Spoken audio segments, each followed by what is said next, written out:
मरहबा friends, मैं हूं आपकी अपनी समीरा अजीज सऊदी मीडिया से और मैं चेयरपर्सन हूं समीरा अजीज ग्रुप ऑफ कंपनीज की। फ्रेंड्स, 7 अक्टूबर 2023 को हमास के इसराइल पर हमले के बाद इसराइल ने फलस्तीनियों पर गजा में जारहाना बमबारी शुरू कर दी थी। इसराइल ने अपना ये हदफ बना लिया है कि वो हमास को सिरे से जड़ से खत्म कर देंगे। इस इसराइली वहशियाना बमबारी से फरार होने वाले लाखों शहरियों की आखिरी पनाहगाह रफा है, जहाँ पर फलस्तीनी नकल मकानी करने पर मजबूर हुए हैं। जंगबंदी की कुछ शराइत तजवीज की गई थी, लेकिन वो मुजवजा शराइत इसराइल ने रिजेक्ट कर दी है, मुस्तरद कर दी है। इसराइली प्राइम मिनिस्टर नेतन्याहू ने अपनी फौज को फलस्तीनियों को निकालने और रफा में हमास को कुचलने के लिए एक डुअल प्लान तैयार करने की हिदायत की है। फ्रेंड्स, रफा शहर में 10 लाख से ज्यादा बेघर फलस्तीनियों की रिहाइश के साथ शहर के अंदर किसी भी तरह की फौजी कार्रवाई के संगीन से संगीन तर नताइज बरामद होंगे और इसके नतीजे में शहरियों की बड़ी तादाद में हलाकतें होंगी और शायद ये सयोनी ताकतों की तरफ से मिस्र के शहर साइनाई में लोगों को धकेलने की कोशिश का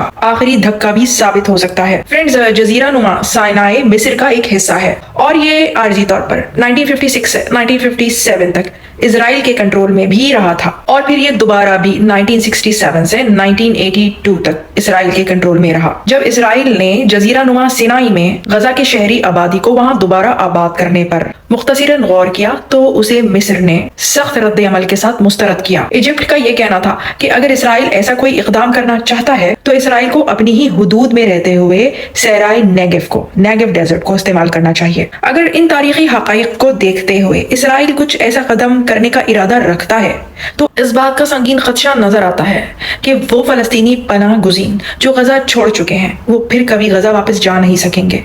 तो फिर क्या उनको जजीरा सिनाई में भेजने का इरादा है इसराइल का? क्योंकि जंगबंदी की मुजवजा शराइत तो इसराइल ने मुस्तरद कर दी है।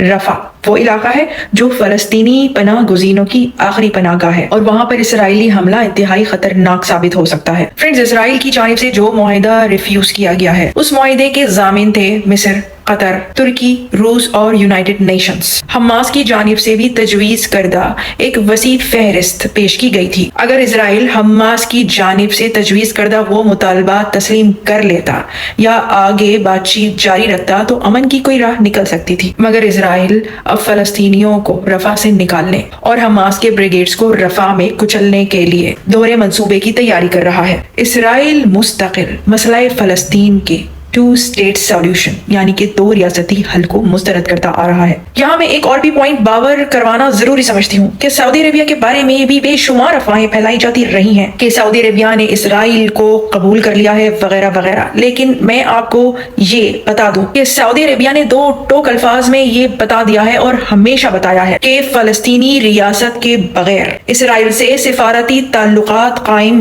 नहीं होंगे। आने वाली वीडियो में इस बारे में मैं आपको मजीद तफसील भी बताऊंगी। तफसीलात बताना जरूरी है ताकि अफवाहें ना फैलें। वीडियो लंबी हो जाती है तो सही मैसेज आप तक पहुंच नहीं पाता। मैं फिलहाल एक फलस्तीनी बच्ची हिंद रजब के बारे में आपको बताना चाहूंगी इस वीडियो में। 6 साला ये फलस्तीनी बच्ची जिसका नाम हिंद रजब था, ये बच्ची पिछले माह अपने रिश्तेदारों के साथ इसराइली फायरिंग की जद में आ गई थी। इसके तमाम रिश्तेदार मुर्दा हालत में थे और ये उन मुर्दा रिश्तेदारों के साथ कार में फंसी हुई थी। CNN की रिपोर्ट के मुताबिक रजब हिंद की 15 साला कजन लायान हमादिया ने इमरजेंसी सर्विसेज को हंगामी तौर पर एक फोन कॉल की थी। फलस्तीनियन रेड क्रिसेंट सोसाइटी ने मदद के लिए की जाने वाली इस कॉल को रिकॉर्ड किया और सोशल मीडिया पर शेयर किया और इस कॉल के दौरान जो गोलियों की आवाजें आ रही थी उससे ये पता चलता है कि 15 साला हमादा को इस कॉल के दौरान ही गोलियां मार दी गई। हमादा अपने कॉल में बहुत डरी हुई थी और ये कह रही थी कि वो हम पर गोलियां चला रहे हैं, टैंक मेरे बिल्कुल करीब हैं, हम गाड़ी में हैं और बैकग्राउंड में शदीद गोलियों की आवाज के दरमियान हमादा की भी एक चीख सुनाई दी और उसके बाद उसकी आवाज खामोश हो गई और फिर फायरिंग भी बंद हो गई। फोन पर पैरामेडिक ने बार बार हेलो हेलो कहा लेकिन फिर कोई जवाब नहीं मिला।